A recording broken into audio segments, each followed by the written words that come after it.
Bonjour à toutes, bonjour à tous. Nouvelle vidéo sur le thème de l'immobilier. Je vais essayer de croiser donc un biais psychologique et le syndrome IKEA dans le processus d'une vente immobilière. Donc ce qu'il faut savoir, c'est que le syndrome IKEA en fait est un syndrome psychologique qui va faire que des vendeurs ou des personnes qui ont travaillé sur un domaine particulier ou sur la construction d'un meuble IKEA, d'ailleurs c'est pour ça qu'on appelle le syndrome IKEA, ou dans la vente d'un bien immobilier ou dans la vente d'un appareil spécifique où la personne a passé du temps sur l'appareil en question ou la production ou même l'utilisation d'un appareil.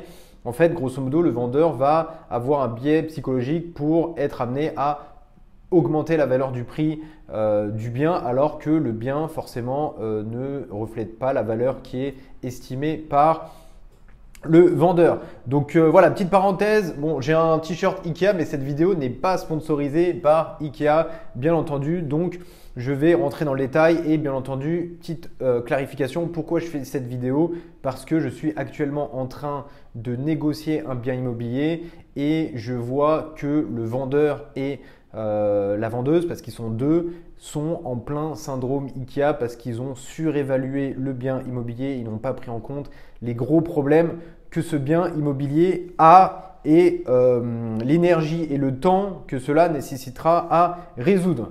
Reste jusqu'à la fin de la vidéo, je te ferai écouter une note vocale de l'agent immobilier avec qui je suis en train de négocier.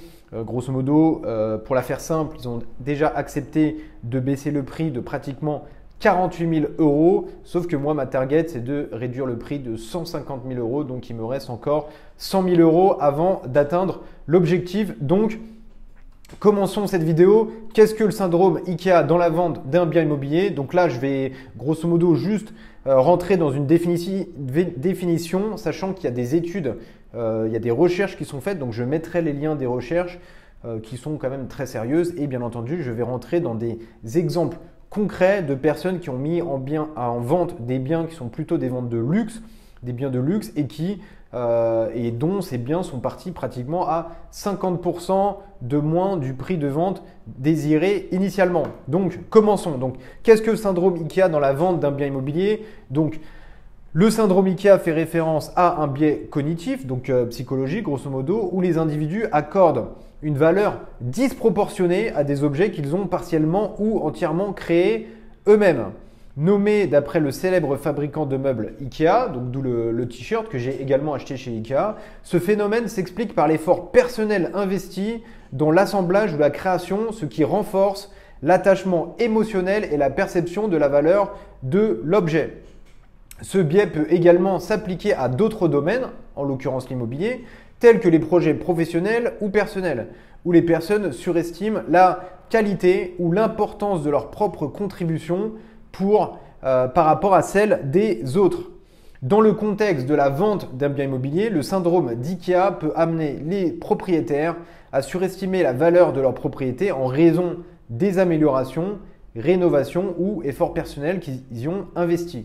Cela peut rendre plus difficile la négociation d'un prix de vente réaliste, car le vendeur peut avoir un attachement émotionnel et une perception de la valeur qui ne correspondent pas nécessairement à l'évaluation objective du marché. Donc effectivement, quand on a des vendeurs qui mettent des prix complètement aberrants par rapport à la réalité du marché, on a des acheteurs qui ne veulent pas acheter et on a un marché qui se crispe complètement parce qu'on a des vendeurs qui sont trop attachés émotionnellement au bien immobilier, soit parce qu'ils l'ont eu très longtemps ou soit parce qu'ils y ont vécu directement dans le bien immobilier en question. Donc là, en fait, si je prends un exemple en fait, d'un article du Wall Street Journal, on a en fait plusieurs cas concrets de vendeurs. Donc aux États-Unis, là, on est plutôt dans l'immobilier de luxe, mais grosso modo, bon, j'ai envie de dire immobilier de luxe, immobilier standard, mis à part le prix et la qualité, on va dire, du bien immobilier, les biais cognitifs sont exactement les mêmes. Donc qu'est-ce qu'on voit en fait dans cet article qui est très intéressant? On voit que en fait, ils ont pris plusieurs vendeurs qui ont listé. Donc listé, c'est qu'ils ont mis en vente sur des plateformes soit de auction, donc de vente aux enchères, des biens immobiliers qui souvent se sont vendus à un prix complètement inférieur au prix désiré initialement par le vendeur ou les vendeurs. Je prends un premier exemple. Donc là, on a Randy et Robin. En fait, ils ont essayé de vendre leur appartement. Donc, c'est un penthouse à Manhattan. Et en fait, ce qui s'est passé, c'est qu'ils ont listé le penthouse à 12 millions de dollars. Donc, 12,2 millions de dollars. Donc, c'est dans le quartier de New York de Tribeca. 2000 square feet. Et en fait, grosso modo, qu'est-ce qui s'est passé? La property, en fait, a été vendue à 5 millions de dollars. Donc, pratiquement divisé par, allez, je vais être sympa, par 2. Donc, 50% de réduction. Donc voilà, ces personnes qui sont très sympas, ils ont encore une fois eu le syndrome d'IKEA. Ils se sont dit, ok, je vais lister mon bien. Voilà, ils ont pensé qu'il valait 12,2 millions de dollars. Finalement, la réalité du marché les a mis face à la réalité du prix estimé par on va dire, où l'acheteur était prêt à mettre, grosso modo, et entre 12 millions de dollars et le résultat d'une vente à 5 millions de dollars, on est pratiquement à plus de 50% facile de réduction. Qu'est-ce qu'on a? Alors là, on voit des exemples de l'appartement. Bon voilà, appartement sympa, terrasse, etc. Alors là, juste pour entrer dans le détail, pourquoi est-ce qu'on a un 2000 square feet ici, mais après on a un 3000 ici? C'est que en fait, ils ont inclus tout ce qui était terrasse, etc. Par exemple, à Hong Kong, quand tu fais des visites pour louer un appartement, ils vont inclure souvent la terrasse dans le prix, dans la surface au mètre carré de l'appart.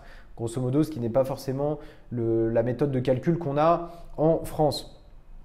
On a d'autres exemples, donc là je vais rentrer dans le détail. Donc à chaque fois en fait en rouge j'ai surligné en fait le listing, donc la mise, en fait le prix qui a été listé sur liste internet ou les ventes aux enchères pour vendre le bien, et en bleu le résultat réaliste de la réalité de la vente. Donc là en fait on voit qu'il y a une maison qui s'appelle la Dune, donc c'est dans les Hamptons, pas très loin de New York. Donc ce qu'il faut savoir qu'à New York, c'est que souvent les gens de New York quittent New York pour aller passer le week-end dans les Hamptons, donc c'est un endroit qui est plutôt assez cosy, j'ai envie de dire. Donc la Dune, qui est la maison ici, elle a été listée à 150 millions de dollars en 2022, elle a été vendue à 89 millions de dollars donc en 2024. Donc non seulement il a fallu 2 ans pour la mettre en vente, et la vente a été faite à, encore une fois, je vais aller agressivement dire, on va regarder, divisé par 89,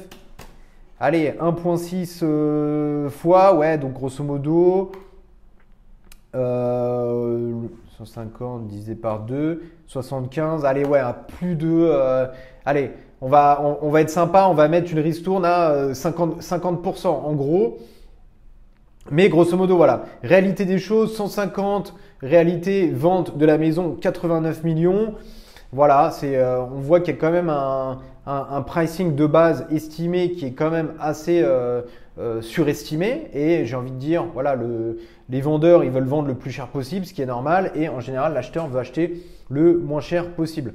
Alors là, on a une autre vente, ça s'appelle le Bel Air Mansion. Alors attendez, est-ce qu'on le voit le Bel Air ici? Alors il n'y a pas de photo, mais grosso modo, pareil, Bel Air Mega Mansion qui a été listé à 500 millions de dollars. Il a été vendu à 126 millions de dollars en 2022. Donc, allez, je vais encore exagérer.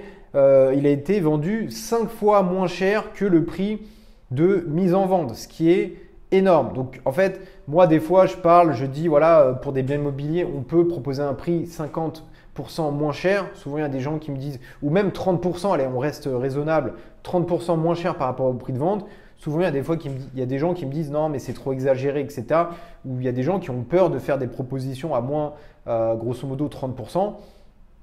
Là, on voit qu'il a été vendu voilà, 5 fois moins cher, c'est encore plus, 5 fois moins cher. Donc, bien entendu, plus les montants sont élevés, plus il y a une grosse marge de négociation en millions de dollars qui sont possibles. Donc là, je vais exagérer. On a pratiquement allez, 350 millions de dollars.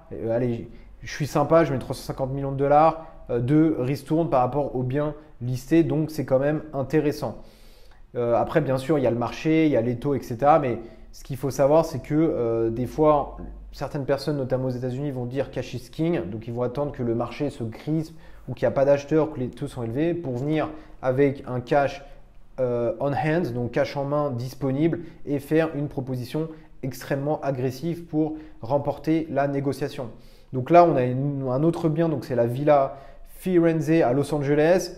Donc cette villa a été listée 165 millions de dollars. Cette villa a été vendue 51 millions de dollars. Donc il y a pratiquement 110 millions de dollars de différence entre le prix de mise en vente et le prix de vente. Donc là, voilà, on passe entre le bien d'avant à plus de 300 millions de dollars de différence. Là, on est sur un bien où il y a plus de 100 millions de dollars de différence. Voilà, on est quand même sur des négociations possibles quand même très intéressantes. Donc là, voilà, on est sur la Villa des Dunes, mise en vente 150 millions de dollars, vendue 89 millions de dollars. Donc voilà, on a un delta pratiquement de 60 millions de dollars. On a quoi? Là, on a une grosse maison, effectivement, The One, ok.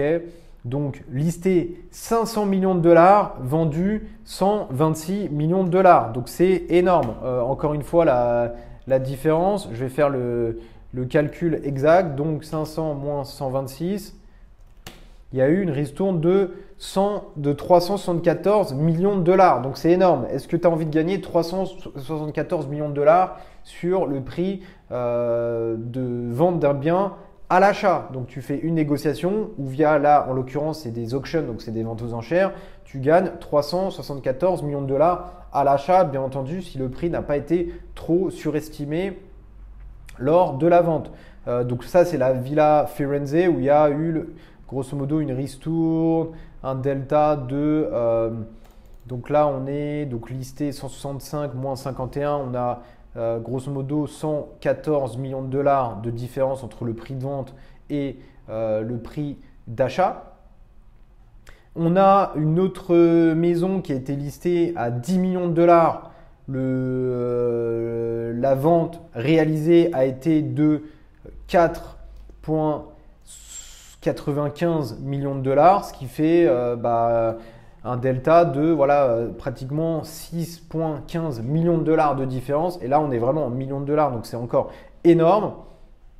Et là, grosso modo, ce que nous dit cette personne qui est en fait, c'est un broker qui s'appelle Redfin. Il dit que le nombre de villas de luxe aux États-Unis, le nombre de ventes de villas de luxe aux États-Unis a décliné de 10,6% sur le troisième quarter donc de l'année. Et effectivement, bon après là on parle de pandémie où le listing, en fait, le nombre de jours où le bien est mis sur le marché augmente par rapport à avant. Donc avant, on avait des gens qui étaient très agressifs sur les achats, les taux étaient bas, donc ils achetaient très rapidement. Donc là, en fait, le nombre de jours de mise en vente sur les sites ou les auctions ont augmenté, c'est-à-dire que les biens mettent plus de temps à se vendre. Qu'est-ce qu'on voit d'autre? Donc là, voilà, encore là, on est vraiment sur des mansions, des villas, on va dire, luxe, quoi. Et ce qu'on voit, c'est que c'est souvent des stars ou là, notamment, on a des exemples où c'est des joueurs de basketball qui avaient acheté des biens et qui les revendent. Et là, en fait, on a une maison qui est grosso modo une mini réplique de la White House, donc de la Maison Blanche aux États-Unis. Et donc le prix de cette maison était de 38,9 millions de dollars. Quelle a été la réalité des choses? Alors là, je ne sais pas, je crois que le prix de vente, on l'a un peu plus bas. Là, on a également un autre bien immobilier qui est très, on va dire, exotique. Donc c'est un bien immobilier où la personne qui a voulu le faire construire a voulu s'inspirer, on va dire, des châteaux forts de l'époque des chevaliers, etc. de l'époque, quoi. Et effectivement, alors ce qu'il faut savoir, c'est que même si la personne qui va construire ce bien trouve que ce bien est intéressant, peut-être que la majorité des gens dans le monde trouveront que ce bien est trop spécifique pour l'acheter. Donc c'est pour ça que quand on fait des biens ou qu'on rénove des biens, c'est bien de rénover sur des tendances qui restent sur le long terme et qui ne sont pas très spécifiques à une certaine époque ou à une certaine mode. Parce qu'après, on n'aura personne pour les acheter. On aura un bien qui ne sera pas liquide sur le marché, c'est-à-dire qui prendra du temps à se vendre.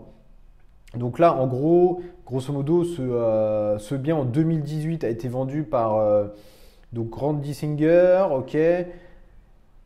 16 millions de dollars. Donc voilà, 16 millions de dollars. En fait, pourquoi ils ont mis 16,9 millions de dollars? Parce que à côté, il y avait un bien du même type qui avait été vendu pour 17 millions de dollars. Donc ils se sont dit, bon, si dans le secteur, il y a un bien de 17 millions de dollars qui s'est vendu, bah, il y a de fortes chances que ce bien à 16,9 millions de dollars se vende. Et grosso modo, le bien a été mis donc avec une reserve price de 6 millions de dollars. Ok. Et grosso modo, on verra plus tard à combien il s'est vendu. Et je crois que ce bien n'a même pas été vendu. Alors je vais rentrer un peu plus dans le détail. Je crois que l'info elle est en dessous.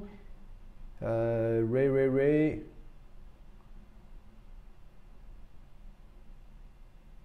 Greenwood Lake. Alors je regarde juste combien. Ah ouais, donc Greenwood Lake. Voilà, donc mise en vente Greenwood Lake.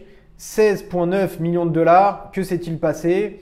Sa maison ne s'est même pas vendue en fait. Few years ago, donc des années plus tard. Donc c'était un joueur des Yankees, donc Derek Jeter. Donc la maison de Greenwood failed to sell an auction. C'est-à-dire qu'il n'y a personne qui a voulu acheter sa maison. Et du coup, il y a un bid short of 6,5 millions de dollars. Ok. Donc grosso modo, même avec un montant à 6,5 millions de dollars, personne n'a voulu acheter sa maison à 16,9 millions de dollars. Donc c'était un échec, sachant qu'il y avait eu une réduction de prix de pratiquement 10 millions de dollars. Donc avec 10 millions de dollars en moins, personne ne voulait acheter sa maison qui était peut-être trop exotique par rapport à la masse. Donc là, on a une autre maison. Donc cette maison, elle s'appelle El Villandry, ok. Donc ils ont décidé de la vendre, donc 144 acres, ok. For listing, ok. Donc cette maison, ils l'ont mis donc aux ventes aux enchères pour 6,2 millions de dollars, donc 6,275. Elle a été vendue pour 2 millions de dollars en 2011.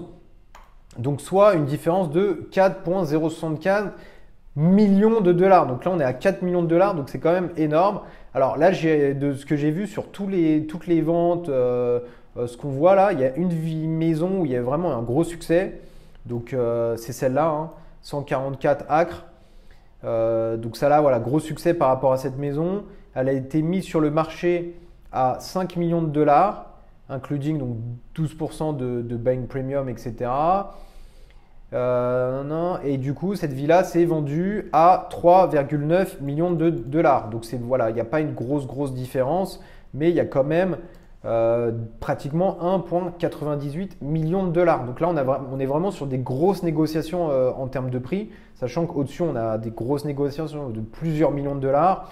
Là, on est quand même à voilà, 1,8. Et pourquoi cette villa s'est vendue? C'est tout simplement en fait l'écosystème, le lac, la verdure, le fait que dans le secteur, il y avait peu de maisons avec de grands espaces, des piscines, etc. Et c'est ce qui a fait que le bien se soit vendu assez rapidement avec un delta qui ne soit pas trop énorme. Donc là, il y a quand même un delta de 1,98 millions de dollars, mais sur les ventes qu'on a vues avant, on avait des delta de 5, 10, voire 100 millions de dollars. Donc la maison de Greenwood, donc c'est la maison en mode château fort. On a vu qu'elle ne s'était pas vendue.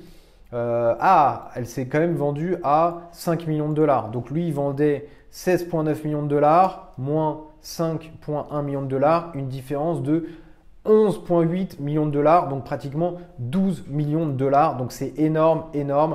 Voilà, 12 millions de dollars pour la maison.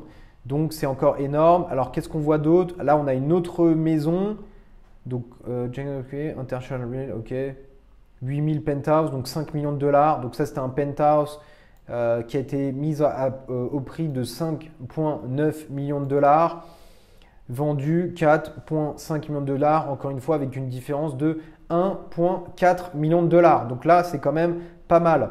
On a un autre mansion, donc Hillsborough, donc Californie, mise à prix, was price, donc ils voulaient mettre à prix à 38,9 millions de dollars, donc mise à prix réel 36,9 millions de dollars, vendu 23 millions de dollars. Donc on a encore une différence de 13,9 millions de dollars. Donc c'est énorme. Est-ce que toi, tu as envie de gagner pratiquement 15 millions de dollars sur une négociation? Je pense que oui. Là, pareil, donc ça, c'était la mini White House qui a été grosso modo mise en vente. Et grosso modo, qu'est-ce qu'on voit? On voit que le average discount, donc la réduction de prix en général sur les 51 ventes aux enchères de l'année sur des maisons de luxe a été de 46%. Donc 46% de réduction. Donc c'est énorme. Et effectivement, le syndrome d'IKEA, c'est quoi? C'est qu'on a des gens qui vont, grosso modo, si on prend les 51 ventes là, qui ont été faites, qui vont surpricer, donc surévaluer le prix de leur vente le prix de leur bien immobilier, grosso modo, de 46%. Donc là, on est plutôt sur le marché US. En général, les biais, voilà, ce qui se passe aux US, c'est quand même un peu ce qui se passe aux États-Unis. Et là, on voit quand même qu'on a des grosses recherches psychologiques qui ont été faites. Donc là, par exemple, je me base sur un article du Wall Street Journal, mais il y a des vraies recherches qui ont été faites. Donc là, je donne un exemple. Je suis sur le site de Forbes qui parle également du biais psychologique de ce qu'ils appellent le l'IKEA Effect, donc le syndrome d'IKEA. Je mettrai le lien en description de cette vidéo.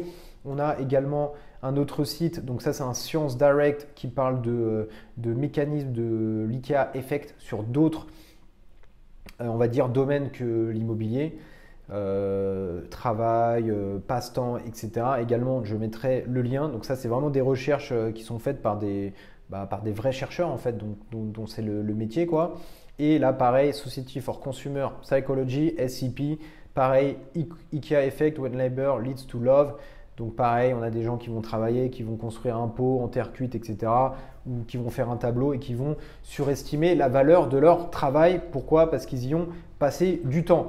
Et là, si on regarde les biens là, surévalués grosso modo de 46%, sachant qu'il y a des biens qui ont été avec des discounts de plus de 75%. Donc là, on est quand même sur une moyenne. Plus, moins, divisé par 2, on a une moyenne qui va grosso modo se lisser, quoi. Mais ce qu'il faut savoir, c'est qu'il y a toujours une marge de négociation dans l'achat d'un bien immobilier. Souvent, on a des gens qui ont peur de négocier des biens immobiliers, souvent les acheteurs. Mais ce qu'il faut savoir, c'est que le stress, il est beaucoup plus élevé sur les vendeurs que sur les acheteurs. Donc voilà pour le syndrome d'IKEA. Donc encore une fois, si toi, tu es sur la négociation d'un bien immobilier, n'aie pas peur de négocier 10, 20, 30%, sachant que là, on voit que la moyenne de discount sur les biens est de 46%. Donc j'ai envie de dire, tu pourrais même commencer par faire une négociation à 46%. Si le vendeur se braque, s'il veut vendre, il reviendra et il proposera une contre-proposition.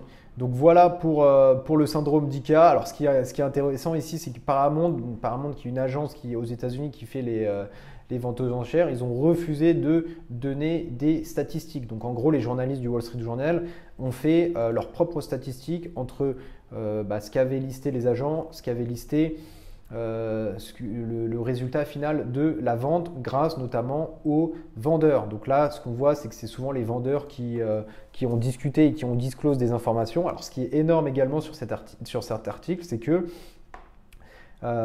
donc Stern, qui est une agence en fait de vente aux enchères, elle a offert 100 000 dollars à la concierge en fait pour leur dire de garder les informations confidentielles. Donc voilà, 100 000 dollars parce que bon, ils ont complètement foiré le process de mise en vente de certains biens.